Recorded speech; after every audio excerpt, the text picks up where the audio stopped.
ano passado, eu estava empacado num texto que vinha escrevendo e fui conversar com o editor, trocar uma ideia, arejar as ideias. Eu fui, na verdade, pedir uma ajuda para encontrar um caminho para o livro que eu vinha escrevendo, que era uma autoficção.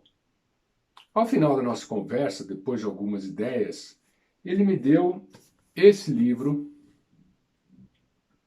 que a editora havia acabado de lançar. Eu voltei para casa e, ao final da leitura, eu retomei o meu texto, mudei o rumo dele e o transformei num ensaio. Esse livro mexeu comigo e com o meu texto. Antes de falar do livro,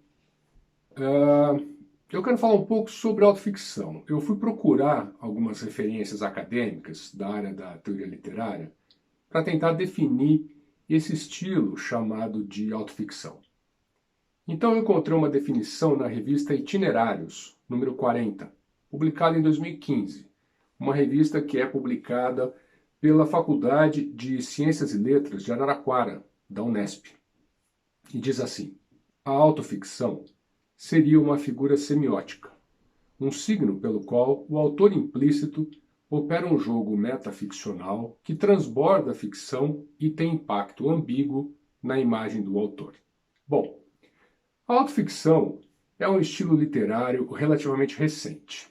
O termo surgiu em 1977 e, desde então, esse conceito se mistura e se confunde com a autobiografia e com o romance autobiográfico.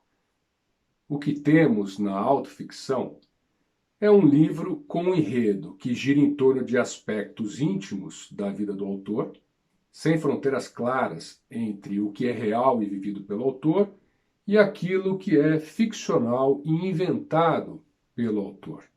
O que faz, então, um livro ser classificado como autoficção?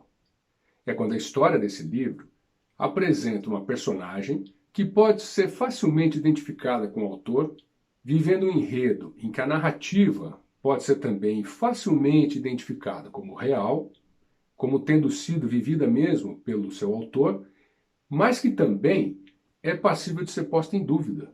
Afinal, existe uma possibilidade de essa narrativa ter sido inventada, no todo ou em parte. A autoficção é um estilo que está em alta já há alguns anos. São vários exemplos de livros que seguem esse estilo e têm sido bem recebidos pelo público e pela crítica. Eu li alguns, mas um dos melhores foi esse, Em Cada Momento Ainda Estamos Vivos, do escritor sueco Tom Malmquist, e que foi publicado pela Grua Livros em 2019. O que esse livro traz de diferente em relação a quase todos os outros livros do estilo é o uso do tempo presente para contar a ação. Eu posso até estar enganado, mas me parece que, de um modo geral, os escritores costumam contar suas histórias no passado. Quando escreve no passado, o autor recebe do leitor uma dose de compreensão, né? Porque o leitor acaba entendendo que aquela história já aconteceu e o autor já elaborou internamente os seus efeitos. Nesse livro aqui, a escolha do autor pelo tempo presente nos deixa em certo suspense. Porque ao invés de desvendar o passado, aqui ele nos traz para dentro da trama que ele está vivendo e nos provoca uma apreensão a cada fato novo que ele vive e conta. E como falta distanciamento temporal, é como se o narrador ainda não tivesse conseguido elaborar tudo aquilo que ele viveu. A poeira ainda não assentou. Ele conta a história no turbilhão em que tudo está se passando. Ele não deu a volta por cima. É a mesma coisa que acontece quando um amigo nosso chega pálido para contar que acabou de ser assaltado. E a gente fica estupefato com aquilo porque parece que está acontecendo agora mesmo. A gente tem o mesmo sentimento do nosso amigo de não conseguir acreditar que aquilo está acontecendo.